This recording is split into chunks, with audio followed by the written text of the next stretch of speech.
नमस्कार साथियों, एक बार फिर से आप सभी का VA24 की इस क्लास में स्वागत है।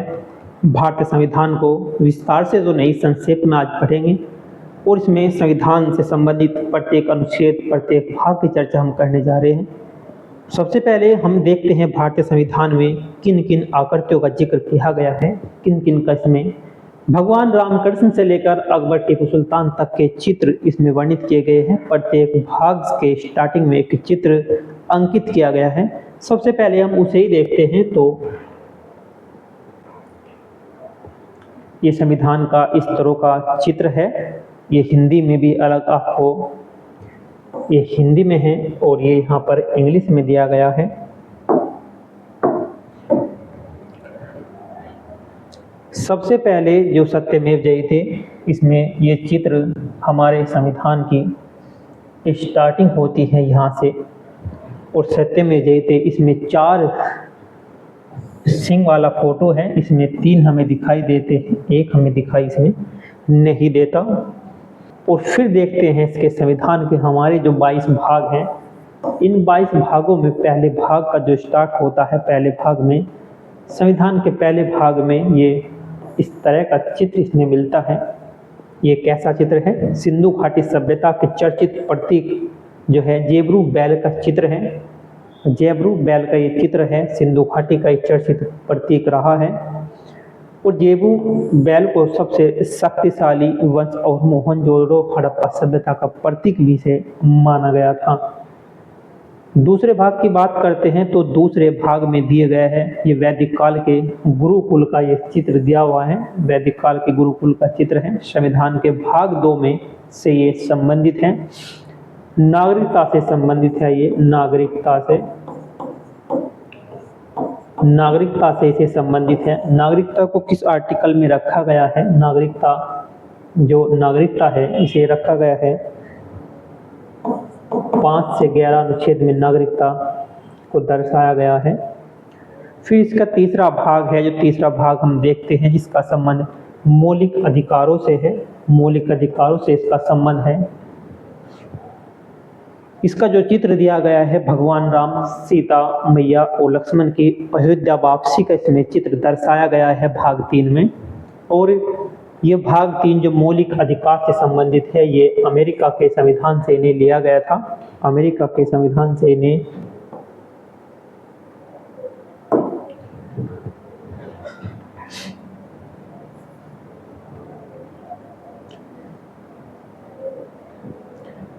अमेरिका के संविधान से लिया था। अमेरिका के संविधान से मौलिक हमारे जो अधिकार हैं इन्हें लिया गया है। किस अनुच्छेद में इन्हें रखा गया है? 12 से 35 तक आर्टिकल में इन्हें रखा गया है मौलिक अधिकारों को। और फिर देखते हैं हमारा जो भाग है 4, भाग 4 की शुरुआत होती है कुरुक्षेत्र के चित्र से। ये चित्र आप देख रहे हैं कुरुक्षेत्र से संबंधित है भाग 4 का चित्र। इसमें क्या है? इसमें श्री कृष्ण अर्जुन जी को गीता का ज्ञान देते हुए दिखाया गया है। इस भाग में राज्य के नीति निर्देशक का वर्णन किया गया है। राज्य के नीति निर्देशक बताए गए हैं जो आर्टिकल हमारे 36 से 51 तक इनमें वर्णित हैं। राज्य के नीति निर्देशक तत्व कहाँ से लिए गए थे? आयरलैंड के संविधान से लिया गया है। आयरलैंड के संविधान से हमने राज्य के नीति निर्देशक तत्व को लिया था। नेक्स्ट देखते हैं भाग 5 में हमें गौतम बुद्ध अपना पहला उपदेश जो धर्म चक्र परिवर्तन कहलाया, इसका चित्र देख सकते हैं हम भाग 5 में। उस भाग का जो संबंध है संघ से है। संविधान के भाग 6 की शुरुआत 24वें जैन जो तीर्थकार हुए महावीर से हुई और इसे रंगीन तस्वीर में भी से इस तस्वीर में इसे दिखाया गया है कि संविधान के जो भाग 6 शुरुआत की गई है वो 24वें जैन तीर्थकर है महावीर, तो उन्हें दर्शाया गया है इसके 6ठे भाग में। वहीं अगर हम 7वें भाग की बात करते हैं तो संविधान के 7वें भाग की शुरुआत होती है सम्राट अशोक के चित्र से। सम्राट अशोक के चित्र से इसकी शुरुआत करते हैं उस भाग का नाम है राज्य। पहली सूची के भाग ख के राज्य, इसमें अशोक भिक्षुओं के साथ बौद्धिक धर्म प्रचार करते दिखाई गए। क्या दिखाई गए कि इसमें अशोक भिक्षुओं के साथ बौद्ध धर्म का प्रचार करते इसमें दिखाई गए। नेक्स्ट है भाग 8 में क्या दिखाया गया है। भाग 8 में क्या दिखाया गया है, दिखाया गया हनुमान जी के चित्र को उसमें दर्शाया गया है। इस भाग में चित्र को दर्शाया गया है कि हनुमान जी सीता जी की तलाश में उड़ते हुए लंका जा रहे हैं। ये चित्र इसमें दिखाया गया है। पहली सूची के भाग गैसे हैं। और नेक्स्ट जो दिया गया है भारतीय संविधान की जो नौवां भाग है, उसकी शुरुआत विक्रमादित्य के चित्र से की गई है। ये विक्रमादित्य का चित्र है, उससे की गई है। नेक्स्ट है 10वां जो पार्ट है, 10वां जो भाग है 22 भाग में, तो 10वां भाग नालंदा विश्वविद्यालय की मोहर और उसका चित्र बना है, नालंदा विश्वविद्यालय का। उसके बाद में जो 11वां भाग दिया गया है, इसमें 11वें भाग पर उड़िया शैली की एक कलाकृति है। इस भाग का नाम संघ और राज्यों के बीच संबंध को दर्शाया गया है। नेक्स्ट देखते हैं संविधान के भाग 12 में क्या है। नटराज की चित्र बना है, नटराज का इसमें, और इस भाग का नाम वित्त संपत्ति या समुदाय और वाद से संबंधित है। अगला भाग 13वां भाग में क्या दिया गया है, महाबलिपुरम पर उकेरी गई कलाकृतियों को दर्शाया गया है। इसमें शेष नाग के साथ साथ अन्य देवी देवताओं के चित्र हैं। इस चित्र में भगीरथ की तपस्या और गंगा अवतरण को भी इसमें दर्शाया गया है। कौन से भाग में, भाग 13 में। नेक्स्ट दिया हुआ है संविधान के भाग 14 में क्या दिखाया गया है। भाग 14 में अकबर के दरबार के चित्र दिखाए गए हैं। उस भाग का नाम संघ और राज्य के अधीन सेवाएं। भाग 15 में क्या दिखाया गया है, मराठा राजा छत्रपति शिवाजी और सिख के 10वें गुरु गोविंद सिंह का चित्र इसमें बना हुआ है। भाग 16 के स्टार्टिंग में क्या दिखाया गया है कि रानी लक्ष्मीबाई और टीपू सुल्तान का चित्र बना है। ये रानी लक्ष्मीबाई है, टीपू सुल्तान का चित्र बना हुआ है। भाग 17 में क्या दिखाया गया है, महात्मा गांधी का चित्र इसमें दर्शाया गया है। और भाग 18 में क्या दर्शाया गया है, महात्मा गांधी जी का चित्र है। इस भाग का नाम आपात उपबंध है और यह चित्र बंटवारे से पहले सांप्रदायिक दंगों के समय का है। सांप्रदायिक दंगों के समय का है, जब महात्मा गांधी चटगांव के नोआखली से दंगे शांत कराने गए थे। नेक्स्ट दिया है भाग 19 में क्या दिया गया है, सुभाष चंद्र बोस का चित्र दिया गया है, सुभाष चंद्र बोस का। इस भाग का नाम परिकीर्ण है। और फिर देखते हैं संविधान के भाग 20 में क्या दिया गया है। एक हिमालय का एक पर्वत दिया गया है, हिमालय का पर्वत का चित्र इसमें दिया गया है।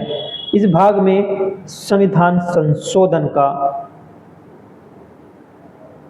और भाग 21 में क्या देखते हैं, एक ऊंट के काफिले का चित्र है। ऊंट का काफिला जा रहा है 21वें में। और इस भाग का नाम अस्थायी संक्रमणकालीन और विशेष उपबंध से है। और फिर देखते हैं भाग 22 में क्या दिया गया है। भाग 22 में समुद्र में जहाज का चित्र बना हुआ है। ये जहाज है, आप देख रहे हैं, समुद्र में उसका चित्र बना हुआ है। इस प्रकार से जो हमारे संविधान में भाग 22 हैं, तो उसमें प्रत्येक चित्र को स्टार्टिंग में रखा गया है, जो किसी न किसी रूप में एक प्रतीक की भूमिका इसमें निभाई है। अब देखते हैं भारतीय संविधान में राजनीतिक, इसके महत्वपूर्ण टॉपिक पर हम चर्चा करने जा रहे हैं। संविधान का निर्माण और पृष्ठभूमि को देखेंगे। संविधान का निर्माण और पृष्ठभूमि से संबंधित है कि कैसे पृष्ठभूमि बनी संविधान के निर्माण की। तो भारतीय संविधान राष्ट्रीय आंदोलन व संविधान निर्माण की भूमिका और फिर हम इसके अंदर पढ़ते हैं संविधान सभा की संरचना कैसे हुई, कार्य क्या थे और इसकी समितियां कितनी बनी। फिर हम देखेंगे संविधान के निर्माण में संविधान का ऐतिहासिक पृष्ठभूमि क्या रही, 1935 का अधिनियम, कैबिनेट मिशन योजना और संविधान की विशेषता को पढ़ेंगे, स्रोत और फिर प्रस्तावना से संबंधित। फिर पढ़ेंगे इसका हम मूलभूत प्रावधान को पढ़ेंगे। मूलभूत प्रावधान से क्या मतलब है कि हमारा जो संविधान है संघीय है, संघात्मक है या एकात्मक, दोनों की पढ़ेंगे, क्योंकि हमारा जो संविधान है दोनों ही प्रवृत्ति को रखता है। संविधान की मुख्य विशेषता और प्रमुख इसकी अनुसूचियां कितनी है, संविधान की प्रमुख अनुसूचियां जो 12 अनुसूची है उनको पढ़ेंगे। और फिर देखते हैं नागरिकता को, देखते हैं नागरिकता, संविधान में नागरिकता का प्रावधान कब हुआ, नागरिकता अधिनियम 1955 के बारे में पढ़ेंगे, क्या इसमें संशोधन किए गए उसके बारे में जानेंगे, और जो हाल ही का संविधान संशोधन जो CAA 2019 में हुआ काफ़ी विवाद का विषय बना, तो इसको भी जानेंगे क्या था ये। और उसके बाद में हम देखते हैं मौलिक अधिकार। मौलिक अधिकार में क्या पढ़ेंगे, 6 प्रकार के हमें मौलिक अधिकार हैं 12 से 35 तक, और सीमाएं और उनके क्या अपवाद हैं, और रीट्स और महत्वपूर्ण न्याय व्याख्या, केस नंद भारतीय या मेनका गांधी जैसे केसों पर हम चर्चा करेंगे। और फिर देखते हैं राज्य के नीति निर्देशक तत्व के बारे में पढ़ेंगे, समाजवादी, गांधीवादी व उदार सिद्धांत हैं, और DPSP यानी कि राज्य निर्देशक तत्व बनाम मौलिक अधिकार पर कंपेयर करेंगे। और 42 वर्ष 44 का संविधान संशोधन जो एक मुख्य विशेषता, एक चर्चित संशोधन था, इसके बारे में देखेंगे। और आगे पढ़ेंगे मौलिक कर्तव्य, और मौलिक कर्तव्य से बाद में हम देखते हैं संसद एवं राज्य विधानमंडल। और फिर पढ़ते हैं न्यायपालिका। न्यायपालिका में सर्वोच्च न्यायालय, इसकी संरचना शक्ति क्या है, न्यायिक पुनरावलोकन या उच्च न्यायालय, अधीनस्थ न्यायालय या न्यायिक सहकारिता को पढ़ेंगे। फिर संघीय प्रणाली में पढ़ेंगे, संघीय प्रणाली में हम केंद्र राज्य संबंधी विधायी प्रशासनिक वित्तीय और यह अंतरराज्य परिषद को पढ़ेंगे। और उसके बाद में हम देखेंगे आपातकालीन क्या प्रावधान है। राष्ट्रीय आपातकालीन 352 है, राज्य आपातकालीन 356 को पढ़ेंगे, और वित्तीय आपातकाल 360 और 44वां संविधान संशोधन में आपातकाल से संबंधित। फिर पढ़ेंगे चुनाव आयोग व निर्वाचन आयोग से संबंधित क्या प्रावधान थे। और फिर पंचायती राज व नगर निकाय जो जोड़ा गया था 11वीं और 12वीं अनुसूची के माध्यम से इन्हें जोड़ा गया था, इसके बारे में जानेंगे। और फिर केंद्र शासित प्रदेश व विशेष क्या प्रावधान है इसके बारे में पढ़ेंगे। और फिर संवैधानिक और अर्ध संवैधानिक संस्थाएं जो हमारे संविधान में चल रही है तो उन्हें जानेंगे। और फिर देखेंगे संशोधन प्रक्रिया, और अब देखते हैं इसे विस्तार से। बाद में जो है 1909 का मॉडल मिंटो सुधार, एक पृथक निर्वाचन मंडल की शुरुआत यहाँ से हो गई थी। उसके बाद 1919 में मोंटेग चेम्सफोर्ड सुधार हुआ, द्वैत शासन प्रांतीय स्तर पर यहाँ से शुरुआत हुई थी। और 1935 का अधिनियम बनाया गया जो भारतीय संविधान का ब्लूप्रिंट या संघीय संरचना प्रांतीय स्वायत्तता इसी से ली गई थी।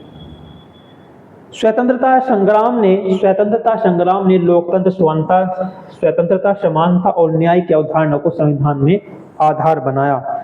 संविधान बनने की जो प्रक्रिया चली, संविधान बनाने की जो भूमिका बनी, इन्हीं आंदोलनों के जरिए बनी, क्योंकि इन आंदोलनों ने संविधान,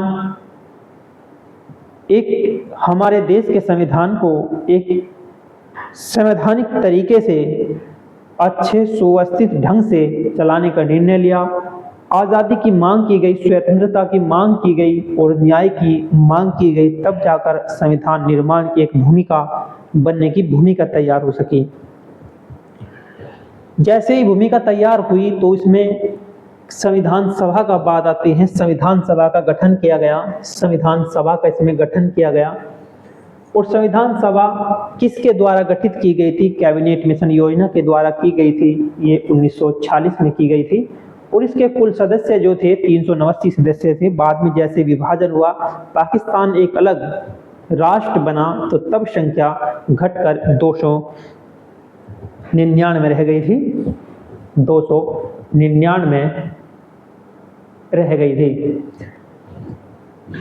अब जो संविधान सभा गठित की गई थी, इसकी प्रथम जो बैठक हुई थी वह 9 दिसंबर 1940 में की गई थी और अस्थायी तौर से अस्थायी जो अध्यक्ष बने थे, इसके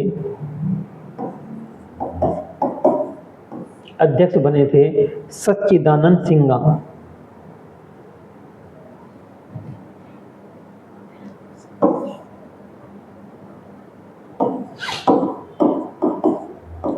सच्चिदानंद सिन्हा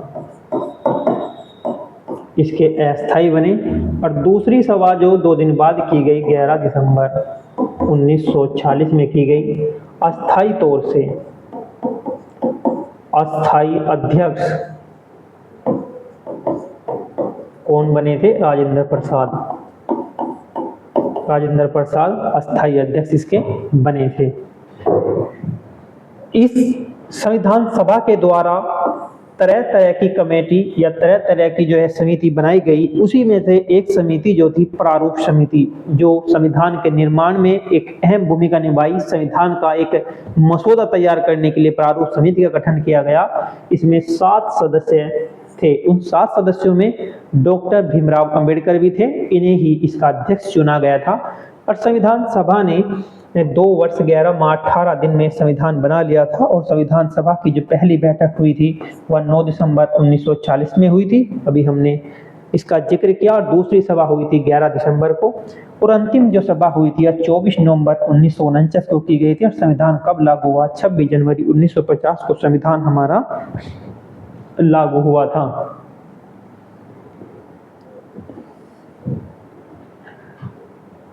नेक्स्ट देखते हैं संविधान का ऐतिहासिक पृष्ठभूमि क्या रही।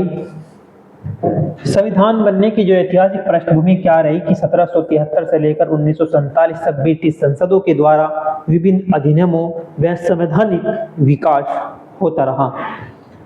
सबसे पहले हम बात करते हैं 1935 का अधिनियम से क्या लिया गया था। 1935 अधिनियम जो है ये भारत के संविधान का एक आधार बना। 75% जो आज हमारे संविधान में बातें हैं, जो लिखा हुआ है हमारे संविधान में, जो इसके स्रोत हैं वो 1935 के ही हैं।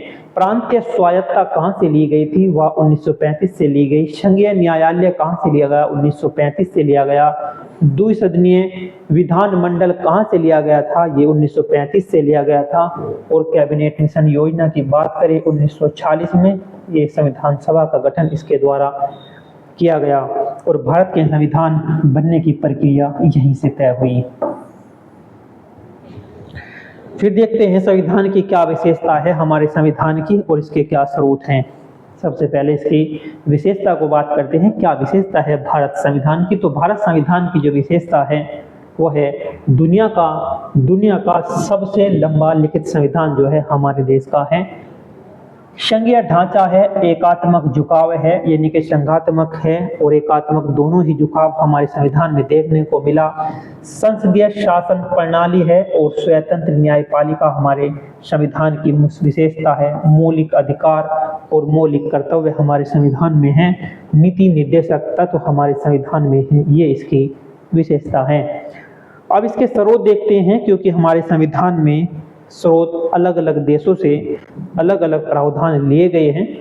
तो क्या लिए गए? सबसे पहले हम देखते हैं ब्रिटेन से हमने क्या लिया, संसदीय शासन और विधि का शासन जो है, संसदीय शासन और विधि का शासन हमने ब्रिटेन के संविधान से लिया है। अमेरिका से हमने मौलिक अधिकार लिए, न्यायिक पुनरावलोकन लिया, उपराष्ट्रपति का पद लिया। और आयरलैंड से राज्य के नीति निर्देशक तत्व हमने आयरलैंड के द्वारा लिए गए। जहाँ थोड़ा कंफ्यूज हो सकता है कि यह संसदीय शासन व्यवस्था ब्रिटेन से ली गई और संघीय जो ढांचा है ये कहाँ से लिया गया है, ये कनाडा से लिया गया है। अवशिष्ट शक्तियाँ कहाँ से ली गई, जो केंद्र को है वो कनाडा से ली गई है।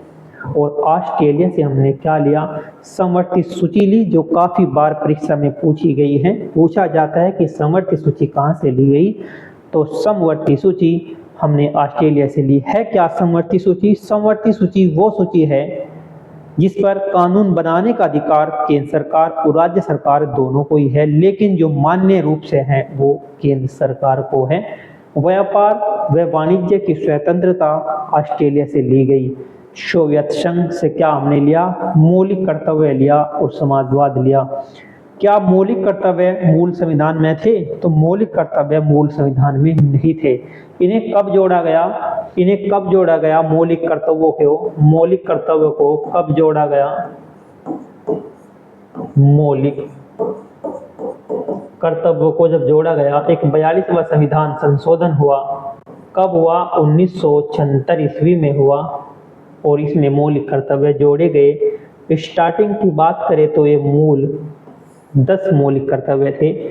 फिर एक 86वां संविधान संशोधन किया गया। कब किया गया? 2002 में संशोधन किया गया और एक शिक्षा का अधिकार भी मौलिक कर्तव्य बना दिया गया। आप वर्तमान की अगर बात करेंगे तो मूल कर्तव्यों की संख्या 11 है। फ्रांस से हमने क्या लिया है? फ्रांस से हमने जो स्रोत लिए गए थे वो स्वतंत्रता, समानता और बंधुत्व जो हमारी प्रस्तावना में झलकती है वो हमने फ्रांस से ली थी। अब प्रस्तावना को पढ़ते हैं। प्रस्तावना शब्द कहाँ से लिया गया? प्रस्तावना शब्द जो है अमेरिका से लिया गया है। सबसे पहले दुनिया में प्रस्तावना शब्द को किसके द्वारा अपनाया गया? ये अमेरिका के द्वारा अपनाया गया था, तो वहां से ही भारत ने लिया। लेकिन याद रखें जो इसकी भाषा है ना, जो इसकी भाषा है, इसकी भाषा ऑस्ट्रेलिया से ली गई है।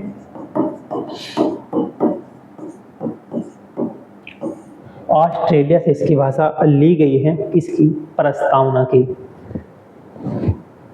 संविधान की प्रस्तावना को संविधान की आत्मा कहकर पुकारा भी गया। उसका स्रोत अमेरिका के संविधान से लिया गया है। मूल प्रस्तावना 1950 में क्या था? जो मूल प्रस्तावना थी उसमें सिर्फ इतना ही था, we the people of India, हम भारत के लोग। लेकिन 42वां संविधान संशोधन होने पर 3 शब्द और जोड़ दिए गए। क्या जोड़ दिए गए? समाजवाद शब्द जोड़ दिया गया, धर्मनिरपेक्ष शब्द जोड़ दिया गया और ये अखंडता शब्द भी इसमें जोड़ दिया गया। इसका उद्देश्य क्या रहा? इसका उद्देश्य था भारत को क्या बनाना? एक सार्वभौमिक, समाजवादी, पंथ निरपेक्ष और लोकतांत्रिक गणराज्य बनाना इसका उद्देश्य था। आदर्श में पढ़ें तो न्याय, स्वतंत्रता, समानता और बंधुत्वता इसका आदर्श वाक्य है। अब देखते हैं भारतीय संविधान, इसका मूलभूत प्रावधान क्या था। मूलभूत प्रावधान को आप पढ़ेंगे। मूलभूत प्रावधान से मतलब है हमारा जो संविधान है वो एकात्मक भी है और संघात्मक भी। तो एकात्मक कैसे है, संघात्मक कैसे है? संघात्मक इसलिए है क्योंकि इसमें दोहरी सरकार है। दोहरी सरकार से मतलब है केंद्र सरकार है और राज्य सरकार इसमें है। तो इस प्रकार से संज्ञा विशेषता है। संज्ञा विशेषता में लिखित संविधान है, शक्तियों का स्पष्ट विभाजन किया गया है। सुप्रीम कोर्ट है, संज्ञेय विवादों का समाधान सुप्रीम कोर्ट करती है। वहीं संज्ञेय संविधान सर्वोच्च है, कोई भी कानून इसके विपरीत नहीं हो सकता और राज्य का प्रतिनिधित्व राज्य में होता है। तो हम कहेंगे कि हमारी जो संविधान है वो संज्ञेय संविधान है। अब एकात्मक भी है। एकात्मक इसलिए है, एकात्मक इसलिए है क्योंकि मजबूत केंद्र है। भले ही शक्ति का विभाजन किया गया हो लेकिन मजबूत इसमें केंद्र है। अवशिष्ट शक्तियां जो हैं वो केंद्र के पास है। इस प्रकार से हम कहेंगे इसमें राज्यों का निर्माण, परिवर्तन, उसके नाम में परिवर्तन, राज्य के सीमा में परिवर्तन करने का जो अधिकार है वो संसद के पास है, यानी कि वो केंद्र के पास है। इस प्रकार से हम कहेंगे कि एकात्मक की तरफ झुकाव है। जैसे ही आपातकालीन प्रावधान होता है हमारे देश में, एक राष्ट्रीय आपातकाल, राज्य आपातकाल और एक वित्तीय आपातकाल की स्थिति में केंद्र के पास आवश्यकता चली जाती हैं, केंद्र के हाथों में राज्य की शक्ति चली जाती है और एक ही संविधान है। जब एक ही संविधान है तो एकात्मक है, राज्यों के लिए कोई अलग से संविधान नहीं बनाया गया है। जम्मू कश्मीर में था लेकिन अब वो नहीं है। कब से? 2019 से उसे समाप्त कर दिया गया है। एकल नागरिकता हमारे संविधान में देखने को मिलती है कि सभी नागरिक भारतीय नागरिक हैं। निष्कर्ष में हम सिर्फ यही पाते हैं कि भारत का संविधान संघात्मक के साथ साथ एकात्मक की ओर भी झुका हुआ है। इस प्रकार से दोनों ही प्रवृत्ति हमारे संविधान में देखने को मिली है। संविधान की विशेषता यह है, ये लिखित संविधान है, दुनिया का सबसे बड़ा लिखित संविधान है। सबसे बड़ा है क्योंकि इसमें 465 या 470 अनुच्छेद हैं, 25 भाग हैं और 12 अनुसूचियां हैं। यदि आप जाने तो मूल संविधान में 395 आर्टिकल थे और भाग की बात करें तो 22 में इसके पार्ट थे, और अगर अनुसूचियां की बात करें तो इसमें सिर्फ 8 अनुसूचियां थी। 9, 10, 11, 12 अनुसूचियां हैं। संविधान संशोधनों के माध्यम से जोड़ी गई आवश्यकता पड़ने पर। मिश्रित विशेषता है, यानी कि संघात्मक भी है और एकात्मक, दोनों ही प्रवृत्ति हमारे संविधान में देखने को मिलती है। देखते हैं संघीय शासन प्रणाली कहाँ से प्रेरित है या ब्रिटेन से है। धर्मनिरपेक्षता का क्या मतलब है? धर्मनिरपेक्षता का मतलब है राज्य सभी धर्मों से समान दूरी बनाए रखेगा। मौलिक अधिकार से क्या मतलब है कि नागरिकों को मूल अधिकार भाग 3 में जो है ये दिए गए हैं। मूल अधिकार किस आर्टिकल में दिए गए हैं? मौलिक अधिकार 12 से लेकर 35 तक हमें मौलिक अधिकार दिए गए हैं। और मौलिक कर्तव्य की अगर बात करें तो ये मूल संविधान में नहीं थे, इन्हें 42वें संविधान संशोधन और 86वें संविधान संशोधन के माध्यम से जोड़ा गया। और जो इन्हें कहाँ रखा गया? पार्ट 4A में, 4A में इन्हें रखा गया है। 42वें संविधान संशोधन के माध्यम से जोड़े गए थे। स्टार्टिंग में मूल कर्तव्य उनकी संख्या 10 थी, लेकिन जो 86वां संविधान संशोधन हुआ, कब हुआ था 86वां संविधान संशोधन? ये हुआ था 2002 में हुआ था। इसमें एक और कर्तव्य जोड़ दिया गया था। फिर देखते हैं नीति निर्देशकता, तो हमारे संविधान में है राज्य के शासन के लिए मार्गदर्शक सिद्धांत हैं। तो राज्य नीति निर्देशक तत्व को कहाँ रखा गया है? भाग 4 में ही इन्हें रखा गया है। स्वतंत्र न्यायपालिका हमारे संविधान में है कि संविधान की व्याख्या करने वाली है। संविधान की सर्वोच्चता न तो संसद और न ही राज्य विधानमंडल संविधान से ऊपर नहीं है, तो संविधान की सर्वोच्चता है। संशोधन की प्रक्रिया की बात करें तो संशोधन प्रक्रिया कठोर भी है, हमारे संविधान में लचीली भी है। कठोर कैसे हैं? कुछ संविधान संशोधन ऐसे होते हैं जिसमें हमें विशेष बहुमत कराना होता है जब संशोधन होते हैं, तो उसे कहते हैं कठोर। लेकिन कुछ संविधान संशोधन सरल होते हैं, साधारण बहुमत से हो जाते हैं, तो हम कहेंगे लचीलापन है। संविधान की प्रमुख अनुसूचियां की बात करें, जो अनुसूचियां हैं मूल संविधान में 8 थी, लेकिन अगर आज वर्तमान की बात करें तो 12 अनुसूचियां हमारे संविधान में देखने को मिलती हैं। अब इनका क्रमांक और इनकी अनुसूची, इनके विषय से संबंधित देखते हैं। पहली जो अनुसूची है, इसमें संबंध किसका है कि राज्य व संघ शासित प्रदेशों के नाम और क्षेत्रफल से ये संबंधित है। दूसरी अनुसूची का जो संबंध है वो है राष्ट्रपति, उपराष्ट्रपति, राज्यपाल, न्यायाधीश आदियों के वेतन से संबंधित है। और जो तीसरी अनुसूची का संबंध दिया गया है वो दिया गया है शपथ के प्रारूप से। और जो हमारी चौथी अनुसूची है, इसका जो संबंध दिया गया है राज्यसभा में राज्यों का प्रतिनिधित्व, राज्यसभा में राज्यों का प्रतिनिधित्व। और पांचवी में हमें क्या क्या गया?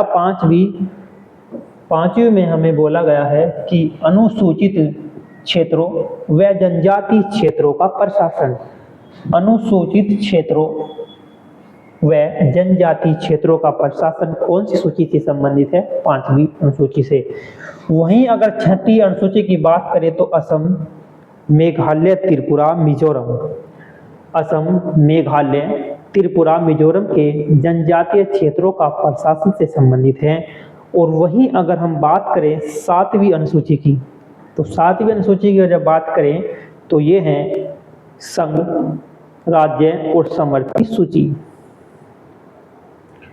संघ सूची के अंतर्गत केंद्र सरकार कानून बनाती है और राज्य सूची के अंतर्गत राज्य सरकार कानून बनाती है, और समर्थ की सूची के अंतर्गत दोनों मिलकर कानून बनाते हैं, लेकिन जो मान्य होता है वो आखिरकार केंद्र के द्वारा बनाया गया कानून ही इसमें मान्य होता है। संविधान 8वीं अनुसूची में संविधान की जो हमारी भाषाओं को मान्यता दी गई है, संविधान की मान्यता भाषा 22 है। पहले कितनी थी? पहले 14 भाषाओं को मान्यता प्राप्त थी। अब देखते हैं 9वीं अनुसूची, जो मूल संविधान में 9वीं अनुसूची नहीं थी, इसे जोड़ा गया था। कब जोड़ा गया था? पहला संविधान संशोधन हुआ था। कब हुआ था पहला संविधान संशोधन? तो पहला संविधान संशोधन किया गया था। कब किया गया था? 1950 में इसे जोड़ा गया था। 1951 में। Just minute.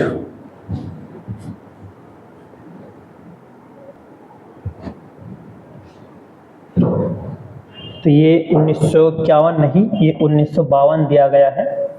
सॉरी, 1951 में इसे जोड़ा गया था प्रथम संविधान संशोधन के माध्यम से। किससे संबंधित है 9वीं अनुसूची? तो 9वीं अनुसूची भूमि सुधार, जमींदारी उन्मूलन से जुड़े कानून से संबंधित है। 10वीं अनुसूची को जोड़ा गया था 52वें संविधान संशोधन के माध्यम से।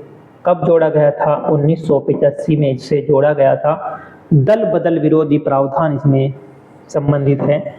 जो 11वीं अनुसूची है ये जोड़ी गई थी। 73वां संविधान संशोधन 1992 में किया गया था, और इसके अंतर्गत 29 विषय हैं जिस पर कानून बनाने का अधिकार दिया गया है। और जो ये 12वीं अनुसूची है ये 74वें संविधान संशोधन के माध्यम से जोड़ी गई थी। कब जोड़ी गई थी? ये भी 1992 में ही जोड़ी गई थी, और इसमें नगर पालिका की शक्तियां व कार्य सम्मिलित किए गए हैं। इसके पास 18 विषय दिए गए हैं। अब देखते हैं भारतीय संविधान नागरिकता।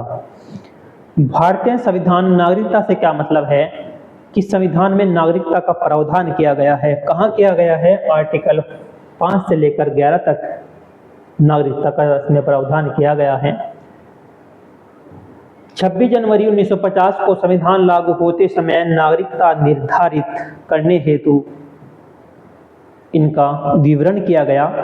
तो सबसे पहले हम देखते हैं अनुच्छेद 5 में क्या कहा गया कि भारत में नागरिकता संविधान लागू होने पर जन्म से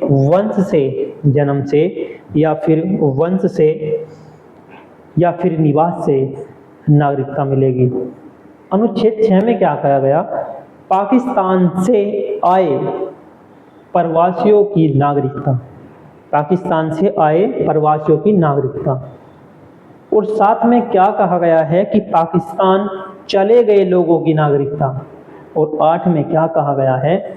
विदेशों में रह रहे भारतीय मूल के लोगों की नागरिकता। 8 में क्या कहा गया है?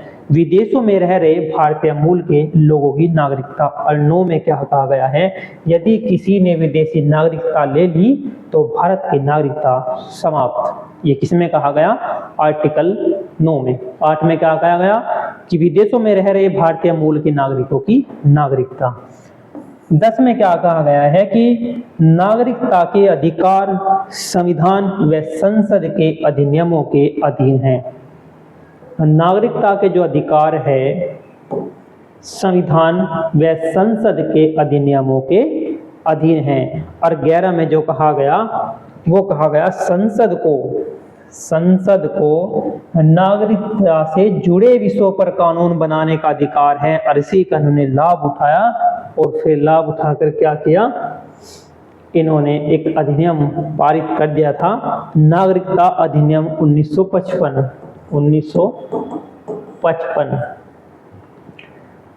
ठीक है, अब थोड़ा विस्तार से देखते हैं अनुच्छेद 5 में क्या है। अब थोड़ा विस्तार से पढ़ते हैं अनुच्छेद 5 से 11 तक। तो 5 में क्या कहा गया कि प्रारंभिक नागरिकता 26 जनवरी 1950 को क्या कहा गया कि संविधान लागू कब हुआ? 26 जनवरी 1950 को। भारत में नागरिक माना जाएगा, किसे किसे माना जाएगा कि जन्म से भारत का निवासी है, या उसके माता पिता भारत में जन्मे हो, या स्वतंत्रता से पहले कम से कम 5 वर्ष भारत में निवास कर लिया हो। अनुच्छेद 6 में कहा पाकिस्तान से आए प्रवासी, कौन से प्रवासी पाकिस्तान से आए? कि विभाजन के समय पाकिस्तान से आने वाले भारत आने वालों के लिए नागरिकता के प्रावधान किए गए। क्या प्रावधान इनके किए गए हैं?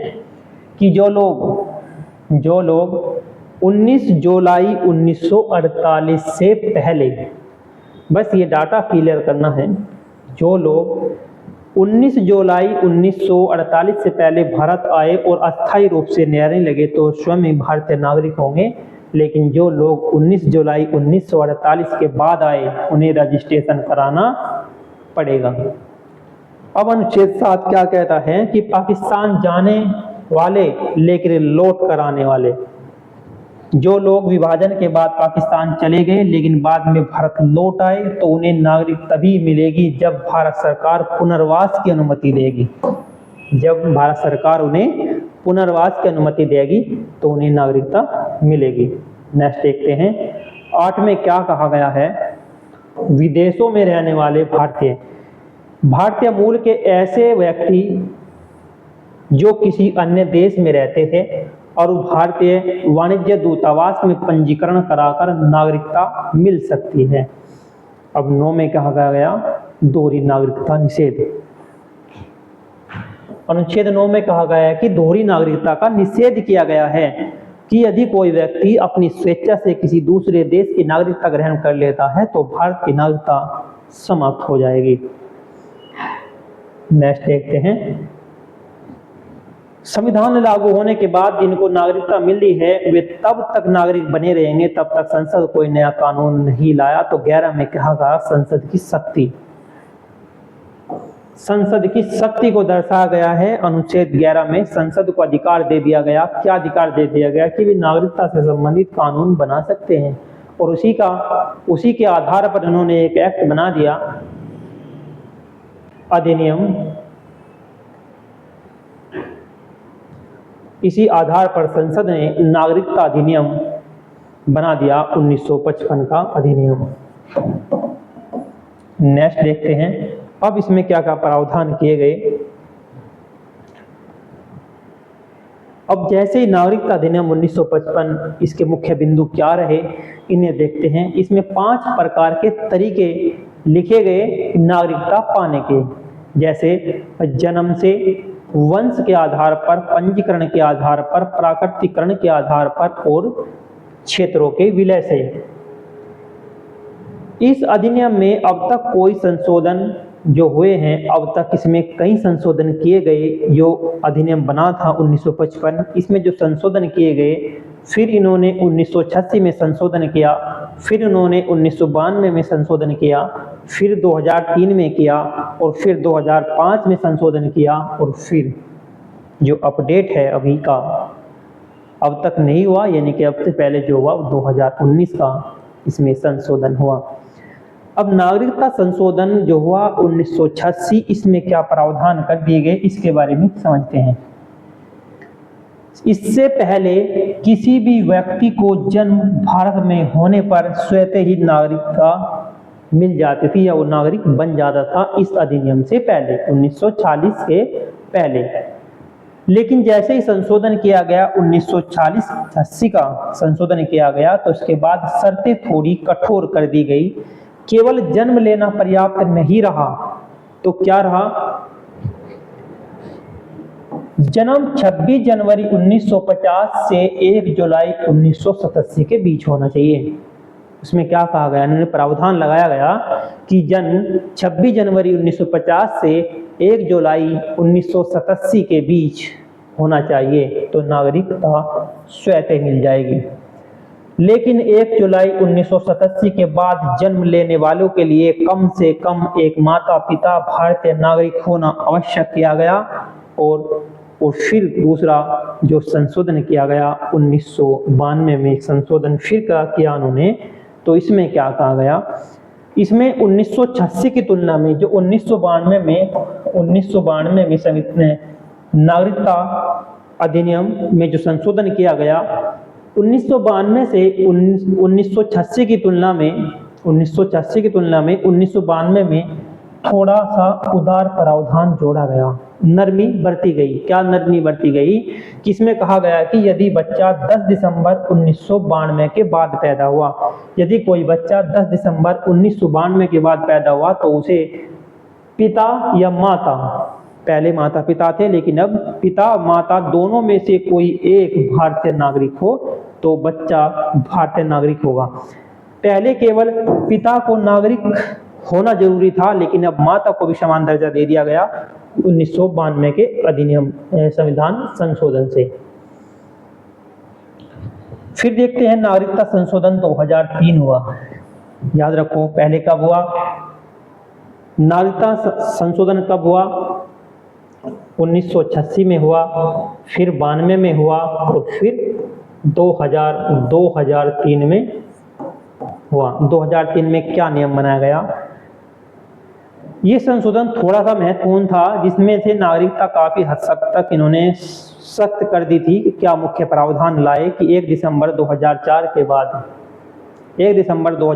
के बाद जन्मे बच्चे केवल तभी नागरिक होंगे जब दोनों माता पिता नागरिक हो या फिर एक नागरिक हो और दूसरा अवैध प्रवासी न हो, दूसरा भी वैध प्रवासी हो। एक नागरिक हो, दूसरा वैध प्रवासी हो, अवैध प्रवासी ना हो। तो अवैध प्रवासी का मतलब यह है कि बिना वैध दस्तावेज के आए व्यक्ति या फिर वीजा से अधिक ठहरने वाला व्यक्ति। इसमें नेशनल रजिस्टर ऑफ सिटीजन का प्रावधान इसी संशोधन से आया था और इसमें जो है 2003 संशोधन ने भारत में नागरिकता कानून को सुरक्षा की दृष्टि से बहुत ही कठोर बना दिया था। ये इसका इसलिए ये मेन रहा, इसलिए ये महत्वपूर्ण माना गया कि इसमें जो है सुरक्षा की दृष्टि को ध्यान में रखा गया, इसी प्रकार से इसे कठोर बना दिया था। अब फिर देखते हैं नागरिकता संशोधन अधिनियम 2005 में हुआ और इसके बाद में जो नागरिकता संशोधन अधिनियम 2019 हुआ, ये थोड़ा खास है। इसमें क्या कहा गया? सबसे विवाद का जो विषय बना यही बना नागरिकता संशोधन अधिनियम 2019। क्यों बना? क्योंकि इसमें कहा कि पाकिस्तान, बांग्लादेश और अफगानिस्तान